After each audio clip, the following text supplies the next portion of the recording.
Welcome.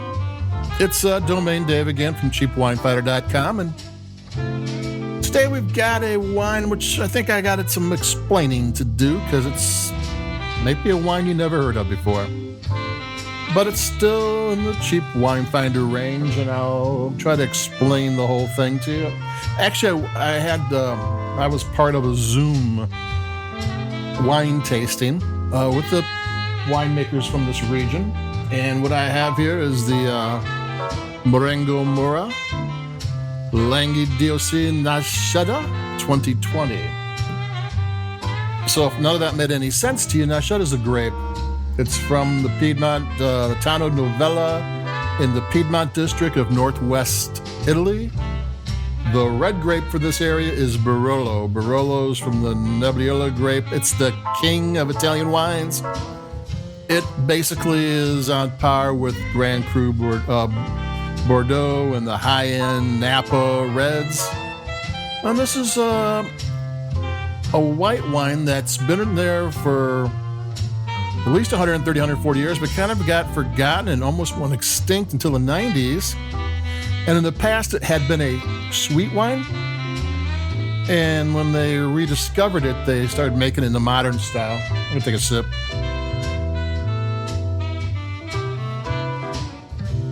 And it turned out to be excellent modern white wine, dry wine. And here's one thing about Italy. Every single town has their own grape. And it's literally different from the grape next to it, which is different from the other one. There's hundreds of grapes. So Nas-Cetta, how does that spelled again? It's you see, it's Nascetta, but sometimes there's a hyphen between the NAS hyphen CETTA. And all these little villages love their wines, and that's their wine. They don't drink anything else. That's what they drink. They have pride in that grape. So these grapes don't get messed with. They're still kind of pristine. There's not clones of it. Someone didn't add this grape to it and try to enhance it. These are kind of original grapes in a lot of different ways. You can spend decades exploring the white wines of Italy. And I think this Nas-Cetta, because that's how it's pronounced, I believe, is because the Barolo grapes Barolo wines are really popular in high-end restaurants, that they're trying to get a white wine that would also go. Because if the Barolo Red goes with what the cuisine is, maybe we can get some white wine going in there too. So these are wines within the $15 to $25 range. And if you've never heard of Nas-Cetta before, well, nobody ever heard of Pinot Grigio until Santa Margherita brought it into the United States. Quite literally, it was a grape that nobody drank. And Santa Margherita broke it in a big way. It's like one of the big success stories of imported wine. It went from nothing to one of the top 3 white grapes in the country. And then there's Robert Mondavi. Couldn't sell Sauvignon Blanc. Nobody wanted Sauvignon Blanc. I don't know if people got confused with Cabernet Sauvignon Blanc, or what the deal was, but he had a whole vineyard full of these grapes, and he changed the name to Fumé Blanc. And as soon as he started calling it Fumé Blanc and not Sauvignon Blanc, it sold like hotcakes. I mean, it is what it is today. I mean, everybody, it's also one of the top 2 grapes in the United States. Everybody's drinking it. But it wasn't that long ago that both Pinot Grigio and Sauvignon Blanc, or Fumé Blanc, and you can actually find some older California winemakers or wineries still naming their Sauvignon Blanc Fumé Blanc. So if you haven't heard Nas-Cetta, easy for me not to say, it wasn't that long ago when some of the grapes you take for granted were just as obscure. This is what we have here.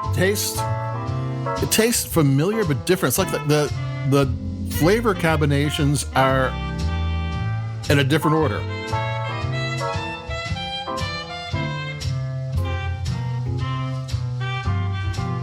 There's lemon, there's apple, there's maybe dried pear.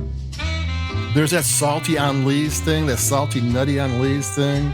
maybe some nectarine, some melon, some savory kind of honey, maybe on the end. It doesn't have a sweet ending. It kind of gets savory on the end. It's an interesting wine. It's got long flavor, and the acidity is actually part of the whole. What's good about this one? Acidity actually adds to why this is a delicious wine. Now, this is not the Marengo Mauro brand. That winery, it's a small family winery. It's a family owned and operated. One of them is in charge of the vineyards. Another one does the graphics and the labels. Another one does the accounting. Another one is the winemaker. Another one is going to school to be the winemaker. This is a family owned and operated winery. And most of these wineries around this town in Novella are the same way. They are not, they cannot make lots of wine. So this cannot be too cheap, 15 to 25, maybe even more for age-worthy wines. And these are young wines, drink them now. But you could lay them down. I mean, they're good enough where they're made in a way they might improve a little bit, but drink them now.